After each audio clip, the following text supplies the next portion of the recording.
wa ala alihi wa sahbihi wa man walah. Asyhadu an la ilaha illallah wahdahu la syarika lah wa anna Muhammadan abduhu wa rasuluhu, amma ba'd.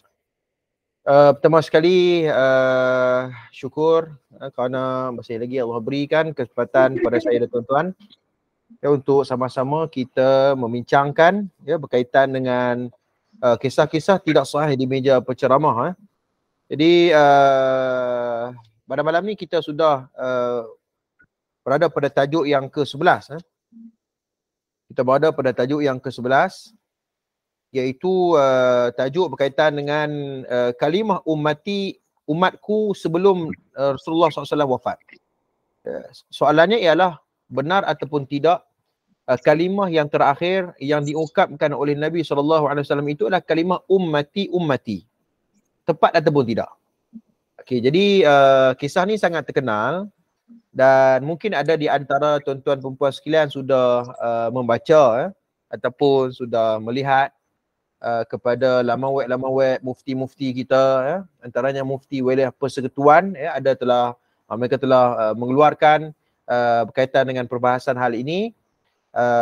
Namun ala kulli hal taklah secara lebih dalam lah berbanding dengan kitab yang ditulis oleh Ustaz Zul Khairi ni. Saya kira kitab ni lebih mendalam sikit lah perbincangan dia, berkaitan dengan sumber, berkaitan dengan benda yang agak kritikal yang memerlukan akal untuk kita fikirlah secara rasional lah. Okey, baik, tuan-tuan sekalian, kita tengok bab yang ke-11, kalimah umatku sebelum Rasulullah SAW wafat. Pendahuluan, tuan-tuan tengok lah. Terdapat maklumat yang mendakwa Nabi SAW menyebut umatku.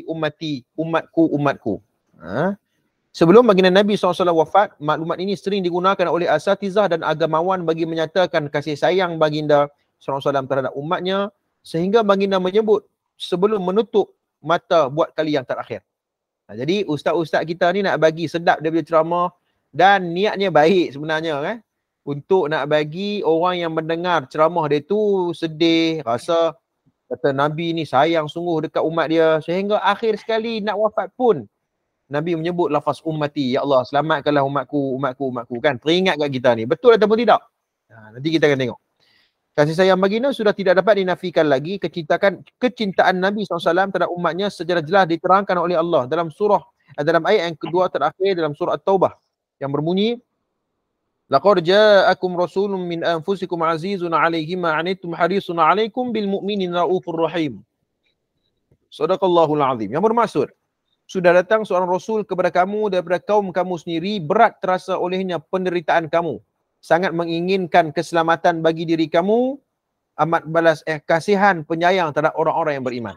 Maknanya tidak dapat dinafikan, memang Nabi kita ni sayang dekat umatnya, memang Nabi kita ni cinta dan juga memohon kepada Allah supaya Allah selamatkan kita, memang betul, bertepatan dengan nas dalam surah Taubah ini. Namun yang menjadi persoalan ialah, adakah benar lafaz ummati itu merujuk kepada ucapan terakhir Nabi SAW? Kerana konotasinya, kesan kepada hal tersebut, ia akan memberi kesan kepada bermudah-mudah dalam penerimaan sesuatu riwayat. Penerimaan sesuatu riwayat. Kita nak mengangkat martabat Nabi, kita nak menambahkan rasa cinta kita kepada Rasulullah. Takkan hal-hal seperti ini kita perlu mempertikaikan periwayatannya. Nampak? Ini soalan yang orang yang dia tak belajar ilmu hadis. Orang ilmu hadis dia agak tegas dalam hal rujukan, dalam hal periwayatan. Cukup tegas. Sebab tu apabila bincang tentang sumber, bincang tentang sahih ataupun tidak, ahli hadis atau para ulama-ulama hadis akan ke depan dalam hal ini. Baik, kita tengok. Menurut sumber orang yang melaporkan maklumat di atas ialah Ali radhiyallahu anhu, ini menunjukkan seolah-olah beliau mendengar secara langsung daripada mulut Nabi SAW. Dan pastilah ia bermaksud Nabi SAW meninggal di sisi beliau. Menurut sesetengah pihak, ini merupakan rekaan kumpulan Syiah untuk mengangkat kedudukan imam mereka. Jadi, tak ada riwayat maknanya yang cerita tentang yang menceritakan tentang siapa yang terakhir yang duduk berdamping dengan Rasulullah pada ketika mana Nabi dah wafat, iaitu ada beberapa riwayat yang menceritakan bahawa Sayyidina Ali yang duduk ketika mana Nabi nak wafat dan Sayyidina Ali dengar ucapan itu. Betul ataupun tidak? Yang kata Sayyidina Ali duduk di akhir tu, ketika mana Nabi nak wafat. Ketepatan, tepat ataupun tidak maklumat tersebut. Nanti kita akan bahas. Ya. Dan bila kita cek balik rupanya kumpulan Syiah yang sebab nak mengangkat dia punya imamnya, dia sebab tu pokok Syiah ni tuan-tuan. Ya, mereka ni memang melanggar disiplin ilmu hadis dan mereka riwayat-riwayat ya yang jauh dengan disiplin ilmu hadis. Sebab tu Syiah ni terus terang saya sebut, Syiah cukup takut dengan ulama-ulama muhaddisin, ulama-ulama hadis. Depa cukup takut sebab depa tak boleh muhur. Ya, sebab kita memegang sanad. Kita memegang ilmu ad-dirayah wal riwayah, kita memegang ilmu jarh wa ta'dil. Ya, ulama hadis pegang hak ni. Depa tak boleh nak buat apa. Ya, bolehlah tipu orang awam, tapi nak tipu para ulama muhaddisin, ulama ahlul hadis, minta maaf. Ya, kerana kita ada disiplin ilmu yang kita pegang yang tidak akan boleh ya dirobak ataupun dirobek oleh musuh-musuh Islam dalam hal ini. Baik. Poin ni tuan-tuan, cerita tentang Sayyidina Ali di akhir Sayyidina Ali yang duduk ketika mana Nabi nak wafat, ya. Rupanya bila kita cek sumber cerita ni, ya, pendapat yang mengatakan bahawa malaikat Maut datang berjumpa Nabi dan memberi pilihan kepada Nabi sama ada ingin meneruskan hidup ataupun dicabut nyawa. Maklumat ini dinyatakan kepada daripada dua kitab. Pertama, kitab Majma' Az-Zawaid wa Manba' Al-Fawaid oleh Al-Imam Al-Haythami rahimahullahu taala. Majma' Az-Zawaid. Ini kitab yang pertama. Kitab yang kedua iaitu kitab Hillatul Awliya wa Tabaqat Al-Asfiya oleh Al-Imam Abu Nu'aim Al-Asbahani yang wafat sekitar 430 Hijrah. Baik, tak apa. Kita kata bahawa kitab ni hebat, kitab ni hebat. Tapi amanah ilmu para ulama ni, tuan-tuan sekalian, ya, mereka menyebut tentang ulama-ulama memberi komentar terhadap kisah ini. Tuan-tuan boleh faham tak? Maksudnya apa? Bukan semua maklumat yang ada dalam kitab bermaksud bahawa itu pendapat dia. Ada ulama-ulama yang bermasuk maklumat-maklumat bermasuk dalam kitab dia, kemudian dia membawa nas untuk bercanggah dengan maklumat itu. Itu perkara biasa. Ya, sebab tu apabila orang tanya balik, ya, kenapa kamu ambil daripada sumber mana maklumat ni? Dia kata ambil daripada ulama-ulama sekian, daripada tafsir-tafsir sekian. Betul. Kita tanya dia balik, betul ke pengarang kitab tersebut berpendapat begitu, dia berpegang dengan pendapat begitu? Itu yang nak kena tanya. Ya, baik, tak apa. Yang kedua tu maknanya dua kitab ini sumber ni. Disebabkan kisah ini terlalu panjang, dirumuskan beberapa noktah penting. Jadi pengarang kitab kita dia ambil mukhtasar, dia buat melakukan mukhtasar, ada beberapa poin yang menjadi perbahasan. Yang pertama, Allah SWT memerintah malaikat maut untuk mencabut nyawa Nabi SAW dalam bentuk yang paling baik. Jadi dalam cerita yang dalam kitab Majmu' Zawaid dan juga Hillatul Awliya, yang kata Sayyidina Ali dengar ucapan terakhir tu, hak Nabi sebelum Nabi wafat tu, ya, sebelum berlaku tu, Allah SWT arahkan kepada malaikat maut supaya ambil nyawa Nabi dalam keadaan yang paling baik. Malaikat maut menyamar dalam bentuk seorang Arab Badawi. Arab Badawi. Malaikat memberi salam sebanyak 3 kali untuk meminta izin masuk. Malaikat minta izin masuk. Betul ke cerita ni? Nanti kita akan tengok. Setiap kali memberi salam, Ummul Mukminin Aisyah meminta Fatimah menjawab. Fatimah anak Nabi, Fatimah binti Muhammad. Fatimah tidak memberikan keizinan untuk masuk kerana ingin memberikan peluang kepada ayahnya berehat. Fatimah tak bagi. Ini cerita ni. Akhirnya Nabi sendiri meminta supaya pintu dibukakan dan orang itu diberikan izin untuk masuk. Bila Fatimah tak bagi sebab nak tengok Rasulullah ni, nak bagi Rasulullah berehat, kemudian Rasulullah sendiri yang berikan keizinan. Tak apalah Fatimah, bagi dia masuk. Berikut ialah petikan dialog antara Nabi dengan malaikat maut. Ya. Adakah kamu datang untuk menzikir kami atau mencabut nyawa? Malaikat menjawab, saya datang untuk kedua-duanya. Okey. Malaikat maut ni dia bagi jawapan, aku nak datang ziarah kamu wahai Muhammad dan juga aku nak ambil nyawa kamu wahai Muhammad. Kemudian jika tidak, saya akan kembali kepada Tuhan. Ya, maknanya melainkan dengan keizinan, kata malaikat tu. Kalau izin aku tarik, aku ambil nyawa ni, aku akan tarik. Kalau tidak, saya akan kembali kepada Tuhan Azza wa Jal. Malaikat boleh kata macam tu pula. Baik, Jibril AS ketika itu ada di langit dunia Beliau tidak sanggup untuk melihat keadaan Nabi SAW ketika menghadapi kematian. Secara tiba-tiba beliau berada di sisi kepala Nabi SAW. Okay. Malaikat Jibril, dia tak mau tengok lah.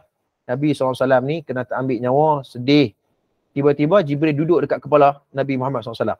Ni.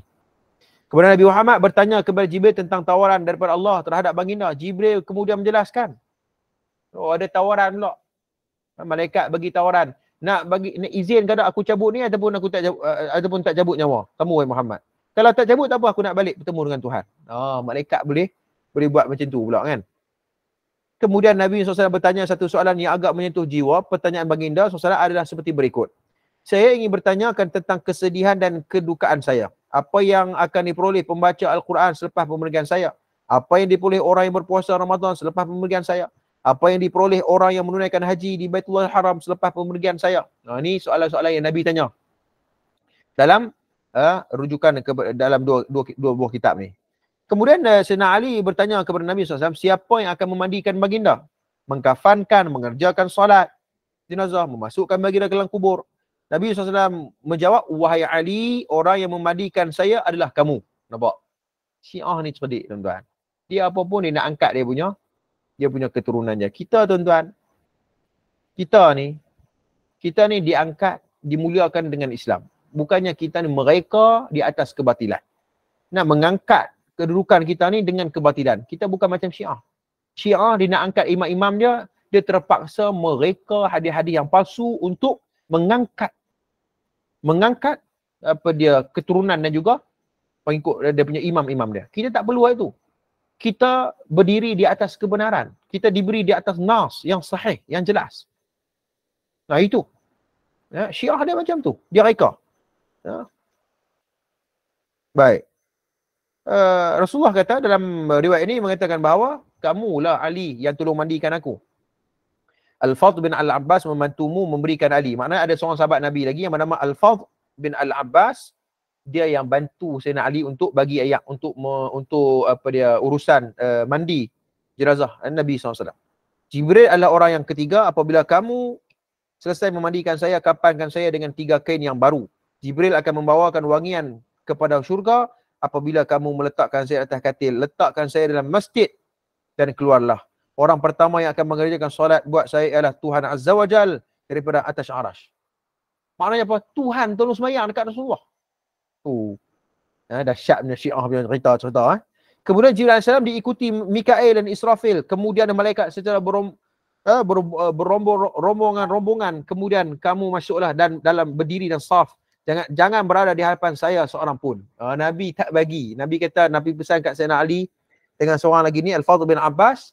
Kata waktu nak sembahyang tu, jangan bagi ada kat depan tu. Sebab malaikat-malaikat berbondong-bondong nak sembahyang dekat aku. Ali radhiyallahu anhu menceritakan mereka bunyi bising dalam masjid namun tidak nampak sesiapa dalam. Sayyidina Ali dengar. Dia dengar macam bunyi bising. Tapi bila Sayyidina Ali tengok, tak ada siapa pun. Mereka bertakbir dalam solat jenazah dengan cara takbir Jibril. Dan solat dengan cara Jibril. Orang yang masuk ke dalam kubur ialah Abu Bakar As-Siddiq, Ali dan Ibn Abbas.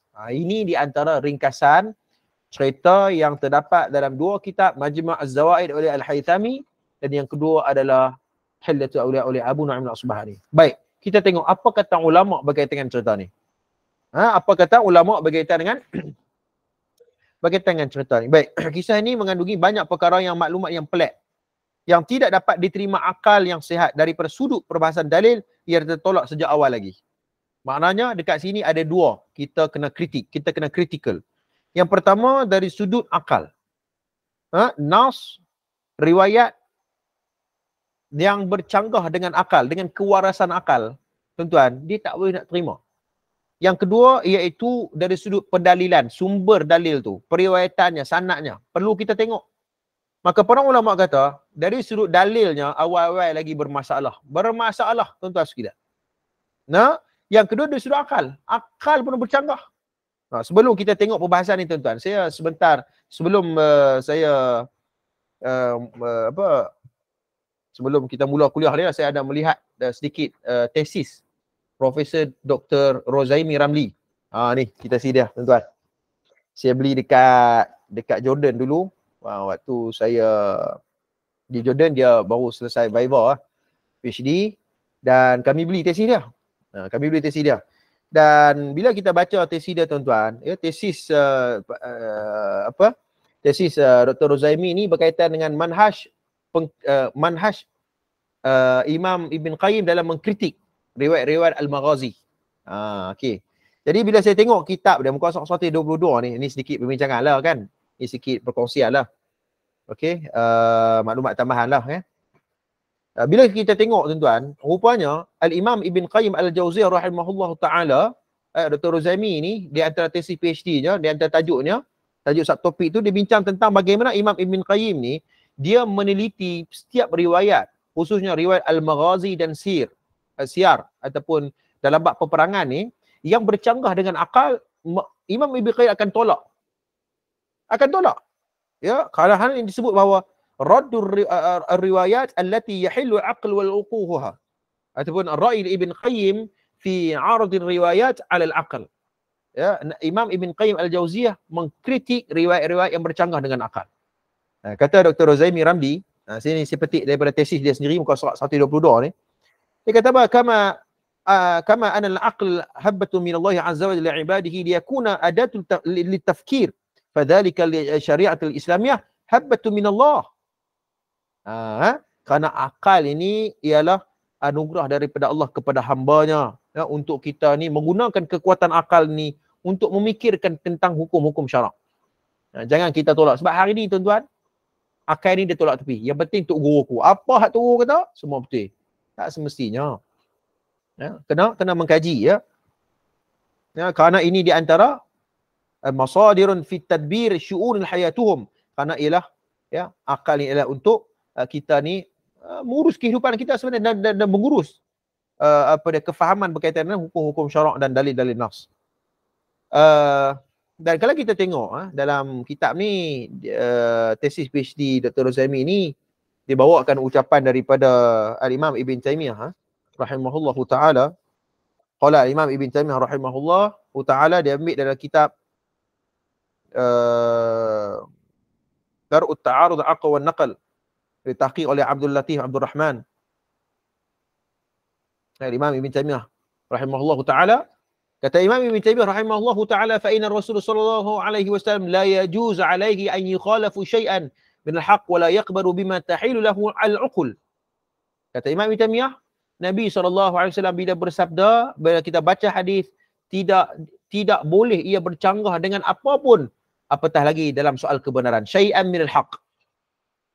Bila Nabi sebut, dia pasti tak akan bercanggah dengan kebenaran. Dan wala yaqbaru bima tahilul uqul, dan pengkhabaran Nabi SAW itu tidak bercanggah dengan akal yang waras. Ya, tidak bercanggah dengan akal waras. Ini disebut dalam tesis PhD. Saya kira bahawa ini sangat baik untuk kita menggunakan kekuatan ini ya, untuk kita mempertimbangkan, menggunakan kekuatan akal ini untuk melihat kepada periwayatan. Sebab para ulama sudah bahas kepada kita bahawa ya oleh Al-Imam Asy-Syatibi sendiri tuan-tuan, kalau kita tengok dalam Al-Imam Asy-Syatibi dalam kitab Al-Muwafaqat, dia pernah menyebut satu ungkapan, al-adillatul syar'iyyatu la tunafi qadaya al-uqul. Ya, dalil-dalil syariah ni tidak menyalahi dengan tuntutan akal. Tak boleh. Begitu juga Al-Imam Ibn Qayyim. Kalau kita tengok dalam kitab As-Sawa'iq Al-Mursalah ala Rad Al-Jahmiyah wa Mu'attilah. Ya, kata Al-Imam Ibn Qayyim Al-Jauziyah rahimahullahu ta'ala, ya, wa nahnu na'lamu qat'an anna Rasul la yakhbaruna bimahal al-uqul wa in akhbaru bimaharat al-uqul. Ya, Nabi, para Rasul itu tidak akan memberitahu perkara yang mustahil bagi akal. Kita tengok cerita ni. Ya, Rasul Allah solat dekat Nabi, ya. Ali dia dengar bunyi bising pun dia pun tak tahu siapa. Bahkan malaikat pula bagi tawaran pula dekat Rasulullah. Sama ada nak mati ataupun tak, kita dia bercanggah dengan nas. Yastakhiruna sa'atan wa la yastaqdimun. Itu bercanggah dengan nas ataupun dalam Al-Quran yang mutawatir. Ya, wa qala Rasul, sabda Nabi SAW itu tidak akan memberitahu perkara yang mustahil, ya, bihalil uqul, dalam akal, walaupun mereka boleh memberitahu perkara yang dijahili oleh akal. Hal ini perlu untuk kita menitik beratkan dalam perbahasan supaya ya, kita menggunakan akal ini untuk memahami agama. InsyaAllah. Baik, tuan-tuan tengok muka surat 199. Yang pertama yang kita bersifat kritikal berkaitan dengan cerita ni, yang pertama ialah soal pengurusan jenazah Rasulullah. Betul ke berlaku cerita ni? Dikatakan Allah SWT dan para malaikat mengerjakan solat jenazah kepada baginda. Jika Allah SWT yang salat, maka Allah membaca doa apa? Dan berdoa kepada siapa? Alangkah anehnya maklumat ini. Cuba bayang tengok. Kalau Allah semayang dekat Nabi pada waktu ini, ya Allah nak doa kat siapa? Allah berdoa dekat siapa? Ini Tuhan. Ini pun sudah bercanggah dengan akal yang waras. Kedengaran bunyi bising dalam masjid namun tidak diketahui oleh siapa.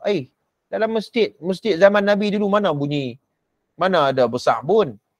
Ya, sebab tu para ulama sejarawan Islam apa menyebut tentang masjid Nabi. Masjid Nabi kecil ya di Madinah tu. Adapun hari ni di pekarangan Masjid Nabawi pada hari ni yang semakin besar, semakin luas tu, itu sebenarnya sebagai menurut sejarawan Islam mengatakan bahawa itu adalah Bandar Madinah. Bandar Madinah kawasan tu. Maknanya kecil je Masjid Nabi SAW tu.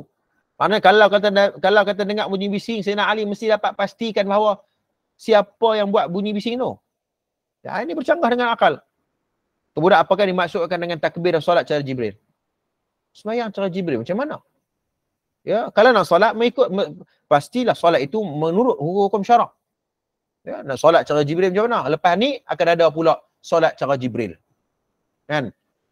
Macam-macam tu. Hari ni dia tak berpada dengan apa yang telah ditinggalkan oleh Nabi, dia upgrade. Kan? Orang kita ni suka kreatif.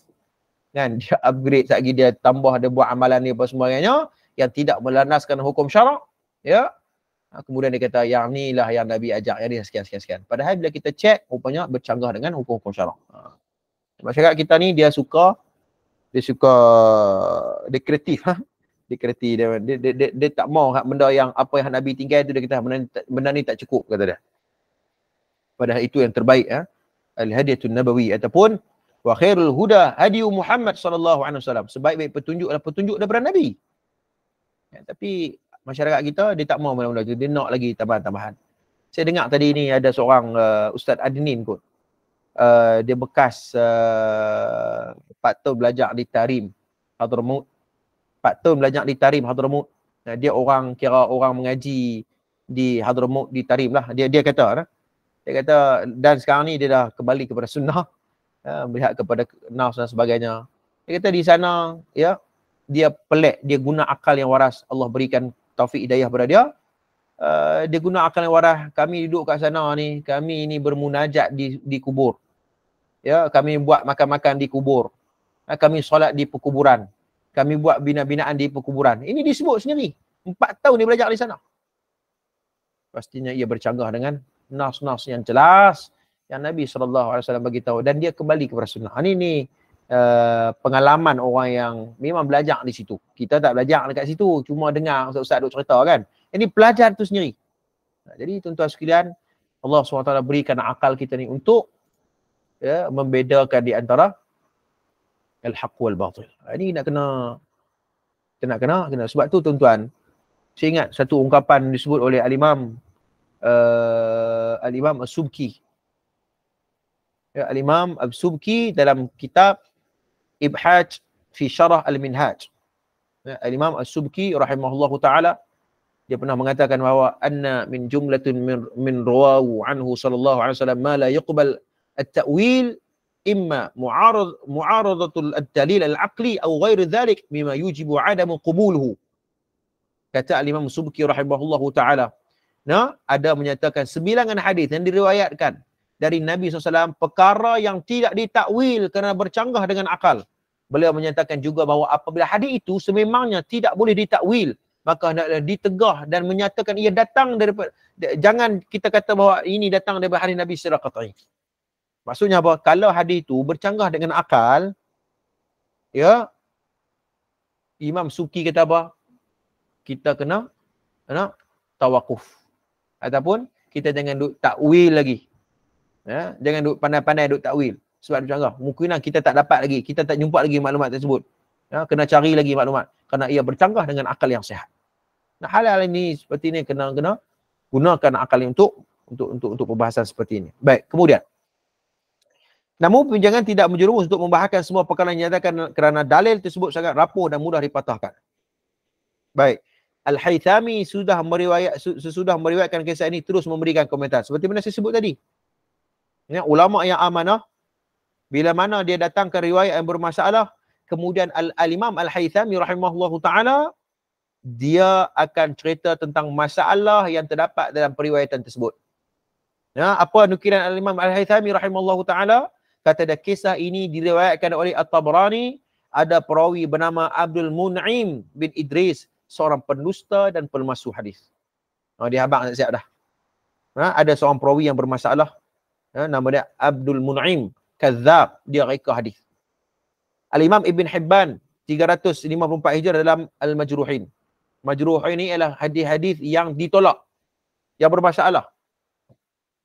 Jangan pergi ambil hadis-hadis dalam kitab Majruhin. Memang kata daripada Nabi SAW yang dikeluarkan oleh Ibn Hibban dan Al-Majruhin. Elok. Kitab tu memang menghimpunkan hadis-hadis yang bermasalah. Tengoklah kitab Sahih Ibn Hibban ke, walaupun ada juga masalah dalam hadis tersebut, namun kitab tersebut menghimpunkan hadis-hadis yang sahih di Ibn Hibban. Baik, Al-Imam Ibn Hibban dalam Al-Majruhin memberikan maklumat ringkas berkenaan Abdul Mun'im. Nama penuh beliau ialah Abdul Mun'im bin Idris bin Sinan Al-Kulaib, merupakan cucu kepada Wahab bin Munabbih. Beliau memetik periwayatan daripada Wahab, manakala orang Iraq mengambil periwayatan daripada beliau, beliau memasukkan hadis atas nama bapanya dan orang yang terpercaya. Tidak halal berhujah dan mengambil periwayatan daripadanya. Ibunya Ummu Salamah binti Wahab bin Munabbih, meninggal tahun 228 Hijrah di Baghdad. Ini nukilan ulama Al-Jarh wa Ta'dil Imam Ibn Hibban apabila menukilkan tentang siapa itu At-Tarajim Ar-Rawi ismuhu Abdul Mun'im Al-Mun'im bin Idris. Jadi masalah. Dia tidak boleh percaya dan tidak halal baginya untuk kita ambil hujah daripada periwayatan daripada dia. Baik, pertama. Yang kedua tuan-tuan, sanad yang terdapat dalam Hilyatul Awliya. Tadi dalam Majma' Zawaid. Yang kedua, sanad yang terdapat dalam Hilyatul Awliya. Sebab tu tuan-tuan, kalau orang kata bahawa sanad ni seolah-olah kita tak boleh kita pandang sepi, ya, yang ni yang jadi pertikaian di kalangan para ulama. Bukan pertikaian bah, memang tak boleh lah. Sebab sanad dia minatin, al-isnad minatin, kata Abdullah bin Mubarak.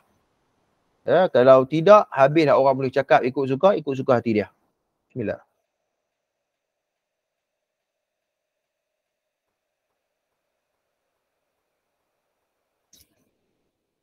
Baik tuan-tuan.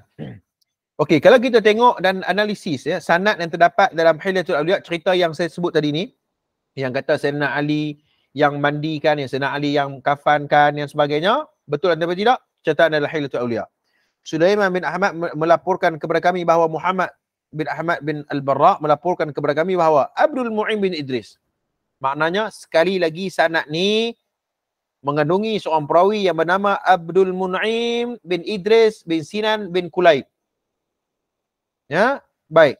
Kemudian kata ulama, keterangan berkaitan dengan Abdul Mu'im ini sudah dinyatakan sebelum ini. Wahab bin Munabbih pula meskipun dia iktiraf sebagai seorang thiqah, namun beliau banyak meriwayatkan pengkhabaran Israiliyat.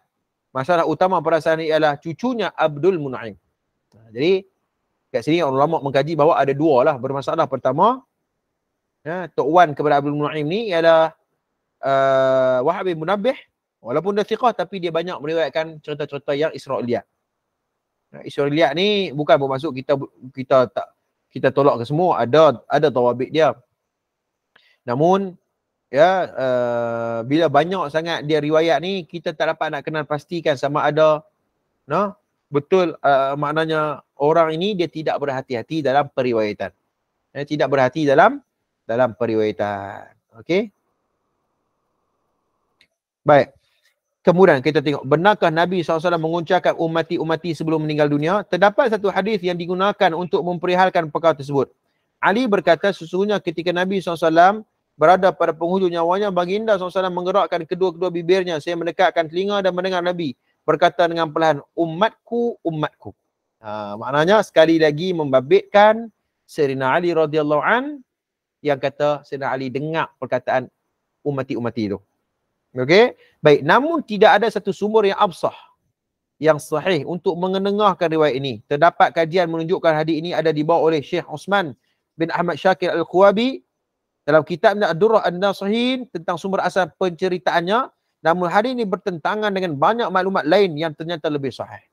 Maknanya, kalau maklumat ni bertentangan dengan lebih sahih, ya, perlu untuk tuqaddimu, ataupun kita kena ambil maklumat yang lebih sahih. Ini kaedah dia. Sebab tu tuan-tuan ada satu kitab yang disusun oleh Syekh Nuruddin Atir rahimahullahu taala dalam kitab Manhajul Naqdi fi Ulumul Hadis, ya, iaitu apabila berbincangkan tentang ara'ul ulama, ya, ara'ul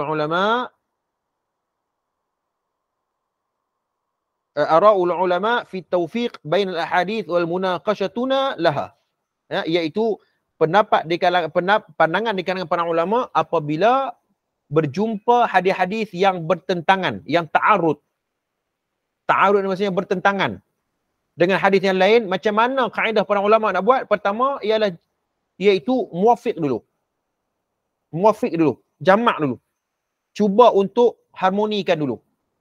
Kalau tak boleh juga, perlulah untuk kita mansukh. Nasikh wal mansukh ataupun mansukh kan.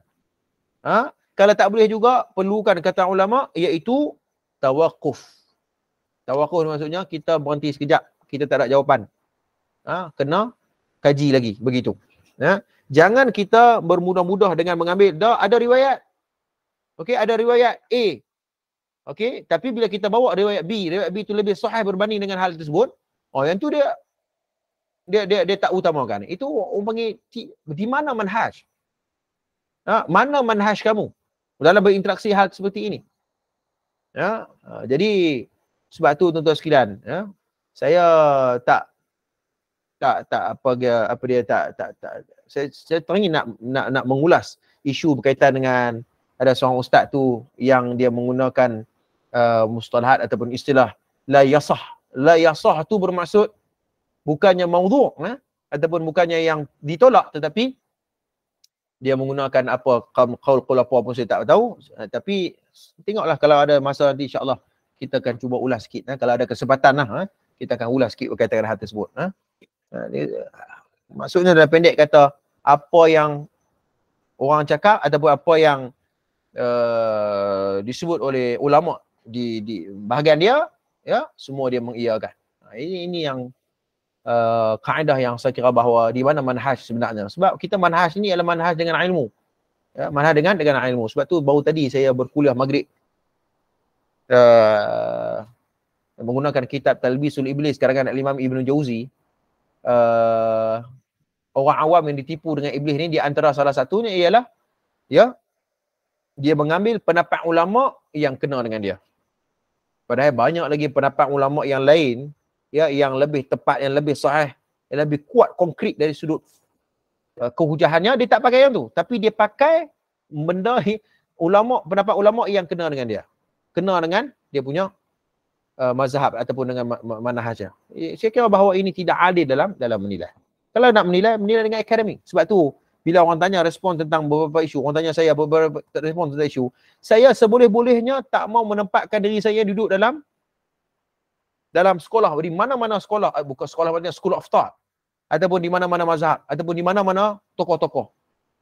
Independent, kita sendiri. Dan kalau kena dengan disiplin ilmu, kenalah dia. Kalau tak kena, kita kata bahawa tak kena. Mungkin saya silap dengan pembacaan saya dan sebagainya, mungkin kena pembaca lebih lagi. Okey, tapi kita tak mahu sebab kita akademik. Academician ni makna siapa kena betul lah, tak kena lah, macam tu lah. Bismillah.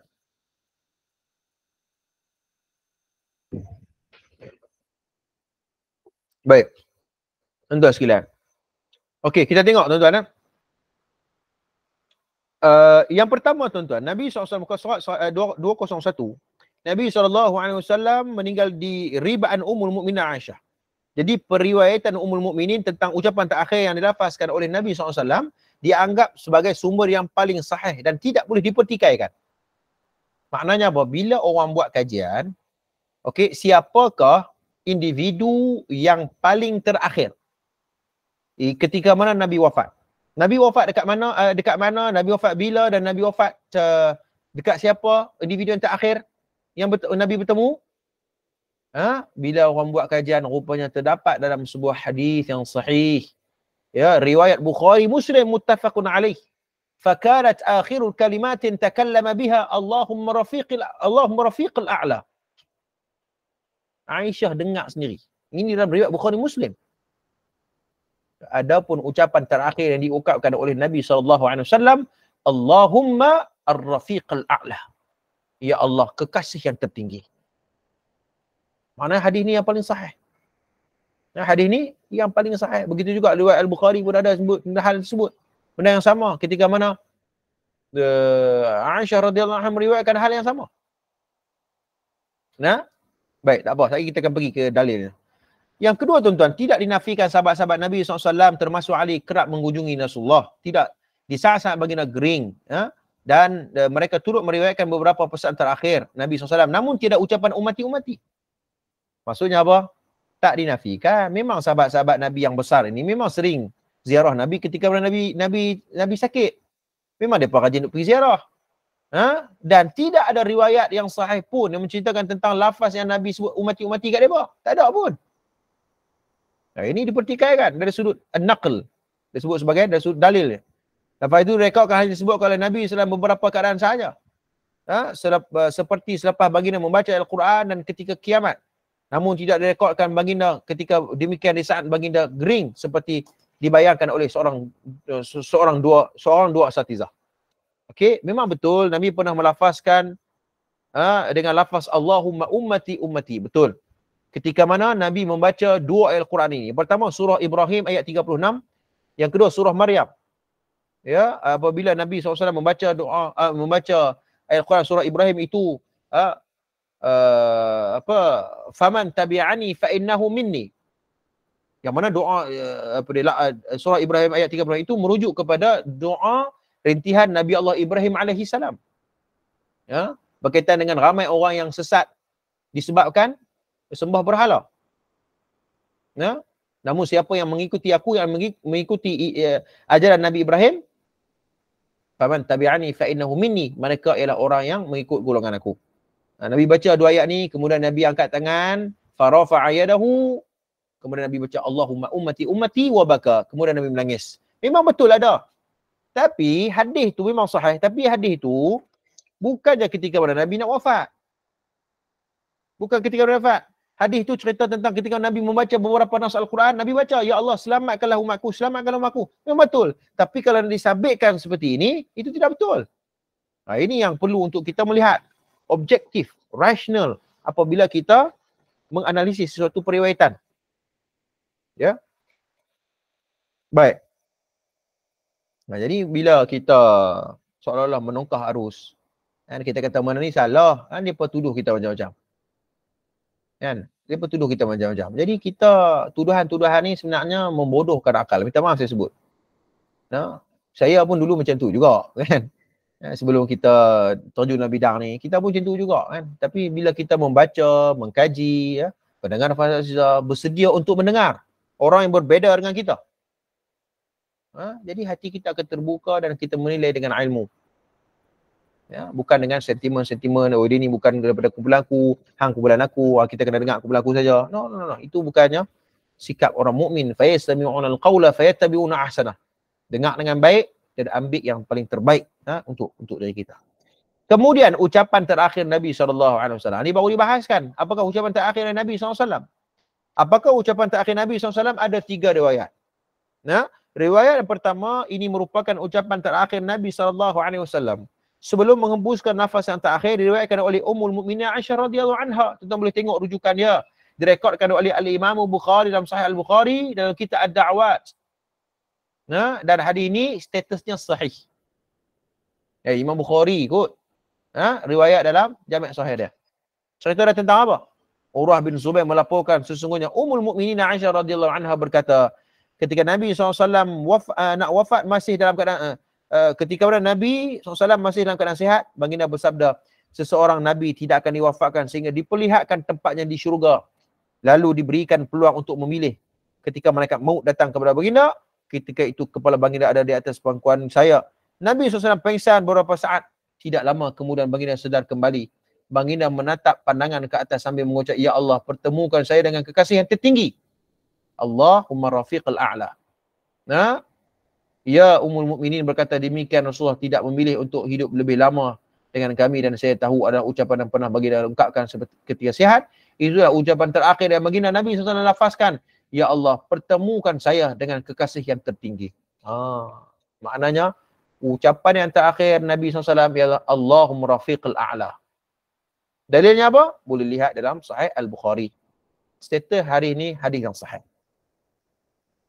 Hadis ini menunjukkan ucapan terakhir Nabi ketika meninggalkan dunia ialah Allahumma rafiqil a'la. Baik. Kan kita kata, kita bisa dengar bahawa ungkapan yang paling terbaik ialah mengucapkan asyhadu an la ilaha illallah wa asyhadu anna Muhammadar Rasulullah. Okey, jadi para ulama apabila bahas hadis ini menunjuk kepada kita, ini adalah kalimatut tauhid. Nah, kalimatut tauhid tak semestinya asyhadu an la ilaha illallah wa asyhadu anna Rasulullah. Ini juga kalimatut tauhid kata ulama hadis. Ya, iaitu mengagungkan Tuhan, mengesakan Tuhan. Allahumma rafiqil a'la. Ya Allah, pertemukan saya, temukan aku dengan kekasih yang tertinggi, yakni Tuhan yang Maha Esa. Ini juga kalimatut tauhid. Dan hadis ini menunjukkan kepada kita bahawa ya, orang yang paling terbaik dan selamat ialah mereka yang mengakhiri ucapan sebelum dia mati, dia menyebut nama Tuhan dan juga menyebut kalimah-kalimah tauhid. Menyebut kalimah-kalimah tauhid. Baik. Kemudian Nabi SAW meninggal di atas riba Ummul Mukminin. Maknanya Aisyah, Rasulullah meninggal di atas riba Aisyah. Pastilah beliau dapat mendengar dengan jelas ucapan terakhir Nabi SAW. Namun bagi Syiah, mereka menganggap bahawa Nabi Muhammad meninggal di atas pangkuan Sayyidina Ali. Itu dia.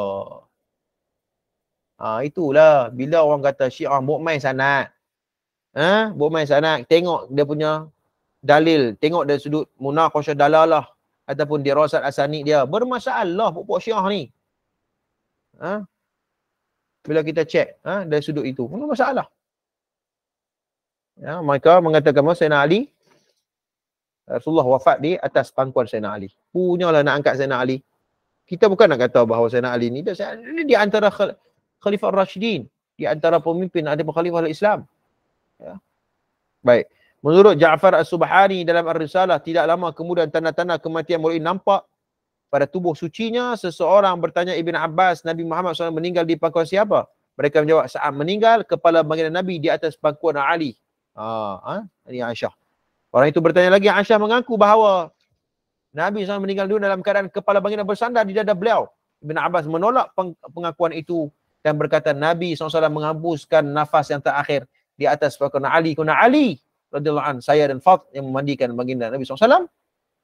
Soalan ni. Pada salah satu khutbah Ali menyebut dalam hal ini, Nabi SAW menghembuskan nafas terakhir di dada saya memandikan jenazah dengan bantuan para malaikat. Kita boleh tengok tak mana dia sumber dia tu. Sumbernya dalam Ar-Risalah Ja'far As-Subhani.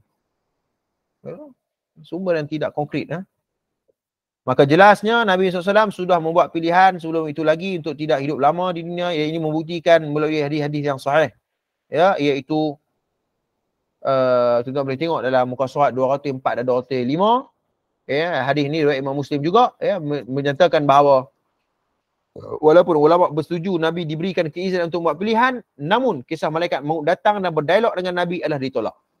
Ditolak. Orang malaikat maut datang tu bincang dengan Nabi tu, ditolak. Malah dalam hadis yang sahih nyatakan Nabi SAW pengsan ketika itu dan langsung tiada dialog yang berlaku antara mereka. Nabi pengsan waktu tu. Nak dialog apa? Tidak ada dialog. Dr. Umar Al-Ashqar berkata antara pengkhususan para Nabi ialah mereka diberi pilihan untuk antara dunia dan akhirat. Syekh Rasid Redha dalam majaan Manar pula menyatakan hadis ini tidak sahih dan palsu. Syekh Redha kata hadis ini laisa sahih. Selain daripada itu, Nabi SAW sendiri sudah mendapat petunjuk tentang kematian Nabi SAW. Ini dinyatakan oleh baginda sendiri kepada anak kandung Fatimah dan dikisahkan semula oleh Fatimah. Maknanya Fatimah pun tahu bagaimana detik-detik Nabi ayahnya ataupun Nabi SAW nak wafat. Dan hal ini Fatimah mengkhabarkan kepada Ummul Mukminin Aisyah bahawa Nabi SAW berkata, Jibril alaihissalam datang kepada saya untuk membaca Al-Quran sekali setahun. Dalam tahun ini Jibril datang sebanyak 2 kali. Saya rasakan ini adalah petanda ajal saya. Ini disebut dalam Sahih Al-Bukhari, dan para ulama hadis ni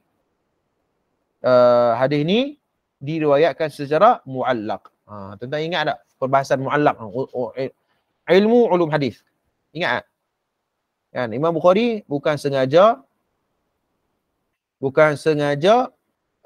untuk tidak menyebut tentang periwayatan, namun Imam Bukhari sudah menyebut sanad itu pada awal. Wallahu alam, itu riwayat yang sahih dalam hal tersebut. Baik, ini pula adalah antara pesanan terakhir Nabi. Diriwayatkan oleh Ali bin Abi Talib. Tuan-tuan boleh tengok dalam Sunan Nabi Daud, dalam hadis ini sahih. Perkara terakhir diukatkan oleh Nabi ialah as-salah. Minta maaf. Perkataan di antara perkataan-perkataan terakhir yang diukatkan oleh Nabi selepas solat ialah bertakwalah kepada Allah dan jagalah hamba-hambamu.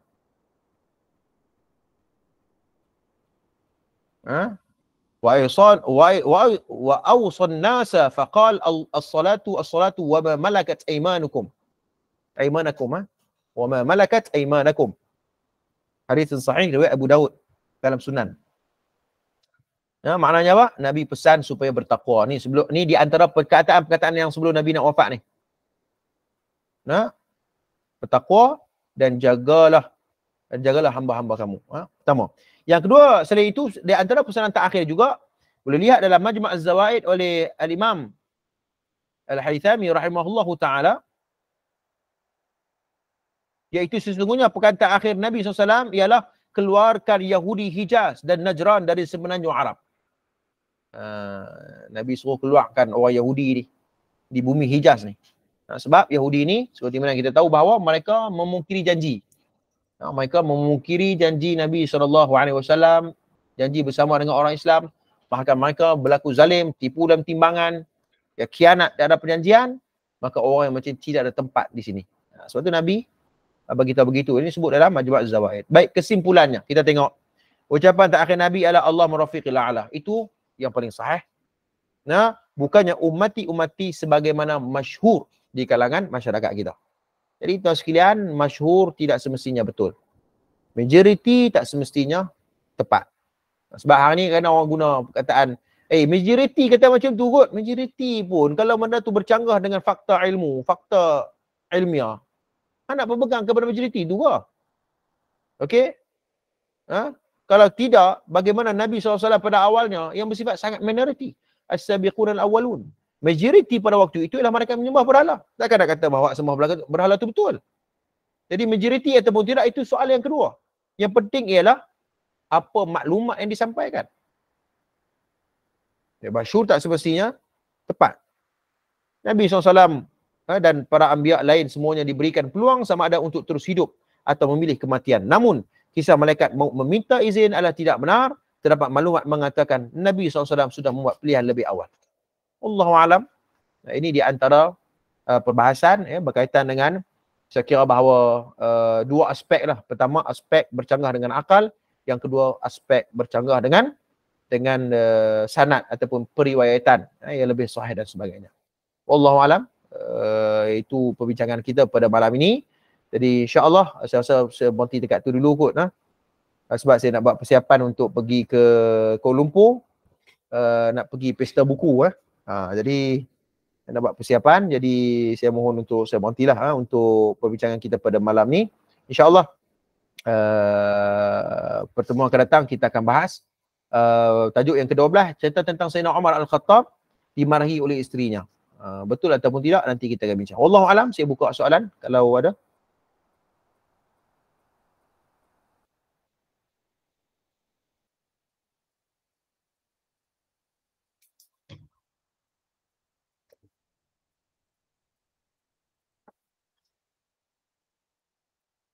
Okey, kalau tak ada apa, mohon maaf daripada saya.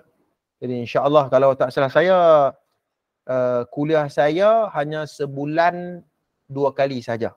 Jadi kerana kita memberi peluang kepada para asatizah lain untuk melibatkan sama, untuk memberikan pencerahan ilmu. Jadi untuk bulan Jun kalau tak salah saya, mungkin lepas ni akan diumumkan oleh pihak Teratak Hadis, kita akan buat sebulan 2 kali sahaja. Maksudnya ulum hadis sekali dan juga kisah tidak sahih di meja berceramah.